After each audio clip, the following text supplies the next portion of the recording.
Megastar Shakib Khan অভিনীত নতুন সিনেমার রকস্টারের শুটিং শুরু হচ্ছে আগামী মাসে। তবে ক্যামেরা চালুর আগেই ছবিটিকে ঘিরে ছড়িয়ে পড়ে গুঞ্জন। শাকিবের বিপরীতে নাকি থাকছেন পাকিস্তানি কোনো নায়িকা।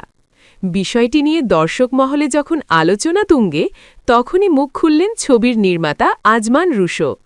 সম্প্রতি গণমাধ্যমে তিনি স্পষ্ট জানিয়ে দেন, রকস্টারে পাকিস্তানি কোনো নায়িকা থাকার সম্ভাবনা নেই। তার ভাষায়, রকস্টারের গল্প বাংলাদেশের, ভাষা বাংলার, এখানে পাকিস্তানি নায়িকা কেন থাকবে? আমরা এমন কিছু ভাবিইনি। যা ছড়িয়েছে সবই ভিত্তিহীন।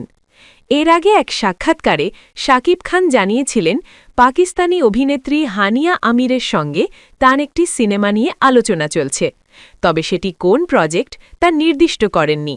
এই প্রসঙ্গে রুশো বলেন, শাকিব খান সামনে আরও অনেক সিনেমা করবেন, হয়তো অন্য কোনো প্রজেক্টের বিষয়ে কথা বলেছেন, কিন্তু রকস্টারে পাকিস্তানি নায়িকার কোনো সুযোগ নেই।